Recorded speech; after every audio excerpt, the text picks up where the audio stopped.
ಪ್ರಜಾಪ್ರಭುತ್ವದ ಒಂದು ವ್ಯವಸ್ಥೆಯಲ್ಲಿ ಎಲ್ಲರೂ ಕೂಡ ಕೇಳುವಂಥ ಒಂದು ಅಧಿಕಾರ ಇದೆ. ಇದು ಪ್ರಜಾಪ್ರಭುತ್ವ. ಆದರೆ ತೀರ್ಮಾನ ಮಾಡುವಂಥದ್ದು ನಮ್ಮ ಪಕ್ಷದ ಹೈಕಮಾಂಡು. ನಮ್ಮ ಪಕ್ಷದ ಹೈಕಮಾಂಡ್ ತುಂಬ ಸ್ಟ್ರಾಂಗ್ ಆಗಿದೆ. ಯಾವ ಸಂದರ್ಭದಲ್ಲಿ ಯಾವ ತೀರ್ಮಾನ ಮಾಡಬೇಕು, ಯಾವ ಥರ ತೀರ್ಮಾನ ಮಾಡಬೇಕು ಅಂತೇಳಿ ನಮ್ಮ ಹೈಕಮಾಂಡ್ಗೆ ಗೊತ್ತಿದೆ. ಹೈಕಮಾಂಡ್ ತೀರ್ಮಾನ ಮಾಡ್ಕೋತಾರೆ.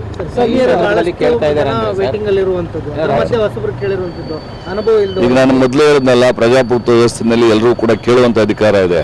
ಆದರೆ ಕೊಡುವಂಥದ್ದು ನಮ್ಮ ಹೈಕಮಾಂಡ್. ನಿಮ್ಗಳಿಗೆ ಅವಕಾಶ ಇದಾಗುತ್ತಲ್ಲ ಕೇಳಿ. ಈಗ ಎಲ್ಲರಿಗೂ ಕೂಡ ಕೇಳುವಂಥ ಅವಕಾಶ ಇದೆ ಅಂತ ಹೇಳಿದ್ಮೇಲೆ ನಾವು ಅದನ್ನು ಕೇಳಬೇಡ ಅಂತ ಹೇಳಲಿಕ್ಕೆ ನಾವು ಯಾರಿದ್ದೀವಿ? ನಾವು ಯಾರು ಕೇಳಬೇಡ ಅಂತೇಳಿ ಕೇಳಲಿಕ್ಕಾಗೋದಿಲ್ಲ. ಅದಕ್ಕೋಸ್ಕರ ನಾನೇನು ಹೇಳೋದು ಅಂತ ಹೇಳಿದ್ರೆ, ನಮ್ಮ ಪಕ್ಷದ ತೀರ್ಮಾನ ಏನು ತಗೊಳ್ತಾರೋ ಅದಕ್ಕೆ ಎಲ್ಲರೂ ಕೂಡ ಭದ್ರಾಗಿರಬೇಕು, ಎಲ್ಲರೂ ಕೂಡ ಭದ್ರಾಗಿರ್ತಾರೆ. ನಾವು ಆಕಾಂಕ್ಷಿನೇ, ಅದರಲ್ಲಿ ಏನು ಎರಡು ಮಾತಿಲ್ಲ. ನಾನು ಆಕಾಂಕ್ಷಿ ಇದ್ದೀನಿ. ಅದು ಪಕ್ಷದ ತೀರ್ಮಾನ.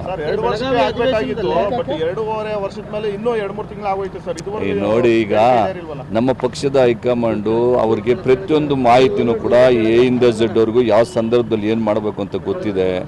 ಅವರು ತೀರ್ಮಾನ ತಗೊಳ್ತಾರೆ. ಸೂಕ್ತವಾದಂಥ ಸಂದರ್ಭದಲ್ಲಿ ಸೂಕ್ತವಾದಂಥ ತೀರ್ಮಾನ ತಗೋತಾರೆ. ಸರ್, ಬೆಳಗಾವಿ ಅಧಿವೇಶನದಲ್ಲಿ ಬರೆದಂಥ ಪತ್ರ ಈಗ ಬಿಡುಗಡೆಯಾಗಿ ಬಹಳಷ್ಟು ಚರ್ಚೆ ಆಗ್ತಾ ಇರುವಂಥದ್ದು. ಕೆಲವರು ಖಾಲಿ ಪೇಪರಲ್ಲೇ ಸಹಿ ಮಾಡಿಸ್ಕೊಂಡಿದ್ದಾರೆ ಸರ್, ಕೆಲವು ಶಾಸಕರಿಂದ. ಯಾರು?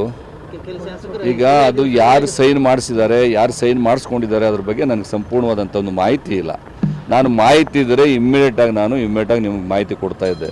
ಇದು ಸರಿನಾ ತಪ್ಪಾ ಅಂತ ಹೇಳ್ತಾ ಇದೆ, ಆದರೆ ನನಗೆ ಗೊತ್ತಿಲ್ಲ. ಸರ್, ಈಗ ನಾಯಕತ್ವದ ಬದಲಾವಣೆ ಚರ್ಚೆ ಆಗ್ತಿದೆ, ಪುನರ್ರಚನೆ ಚರ್ಚೆ ಆಗ್ತಿದೆ, ಯಾವ್ದಾಗುತ್ತೆ ಅಂತ. ಈಗ ನನ್ನ ಪ್ರಕಾರ ಹೈಕಮಾಂಡ್ಗೆ ಯಾವ ಸಂದರ್ಭದಲ್ಲಿ ಏನು ಮಾಡಬೇಕು, ಪುನರ್ರಚನೆ ಮಾಡಬೇಕಾ, ಇಲ್ಲ ಅಂತ ಹೇಳಿದ್ರೆ ನಾಯಕತ್ವ ಬದಲಾವಣೆ ಮಾಡಬೇಕಾ, ಇಲ್ಲ ಇನ್ನೊಂದು ಮಾಡಬೇಕಾ ಅನ್ನೋದು ಹೈಕಮಾಂಡ್ಗೆ ಗೊತ್ತಿದೆ. ಆ ಯಾವ ಸಂದರ್ಭದಲ್ಲಿ ಏನು ಸೂಕ್ತವಾದಂಥ ತೀರ್ಮಾನ ತಗೋಬೇಕು ನಮ್ಮ ಹೈಕಮಾಂಡ್ ತಗೊಳ್ತೀವಿ.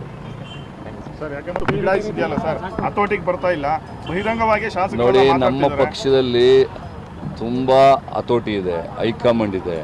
ಹೈಕಮಾಂಡ್ ತುಂಬ ಸ್ಟ್ರಾಂಗ್ ಇದೆ, ಗೊತ್ತಾಯ್ತಲ್ಲ. ಅದ್ರ ಮುಂದೆ ಯಾರೂ ಕೂಡ ಏನಿಲ್ಲ. ಕೇಳಿಲ್ಲಿ, ಅವ್ರವ್ರಿಗೆ ಅವ್ರಿಗೆ ಏನು ಅನಿಸುತ್ತೋ ಅದನ್ನು ಯಾವುದೋ ಸಂದರ್ಭದಲ್ಲಿ ಯಾರು ಬೇಕಾದ್ರೂ ಹೇಳ್ತಾ ಇರ್ತಾರೆ. ಇದು ಪ್ರಜಾಪ್ರಭುತ್ವ ವ್ಯವಸ್ಥೆ ಇದೆ. ಪ್ರಜಾಪ್ರಭುತ್ವದಲ್ಲಿ ಎಲ್ಲರೂ ಕೂಡ ಮಾತಾಡುವಂಥ ಅವಕಾಶ ಪ್ರಜಾಪ್ರಭುತ್ವನೇ ಕೊಟ್ಬಿಟ್ಟಿರ್ತಕ್ಕಂಥ ಸಂದರ್ಭದಲ್ಲಿ ಈಗ ನಮ್ಮ ಹೈಕಮಾಂಡು ತುಂಬ ಸ್ಟ್ರಾಂಗ್ ಆಗಿರೋಂಥ ಸಂದರ್ಭದಲ್ಲಿ ನಮ್ಮ ಹೈಕಮಾಂಡ್ ತೀರ್ಮಾನ ತಗೊಳುತ್ತೆ.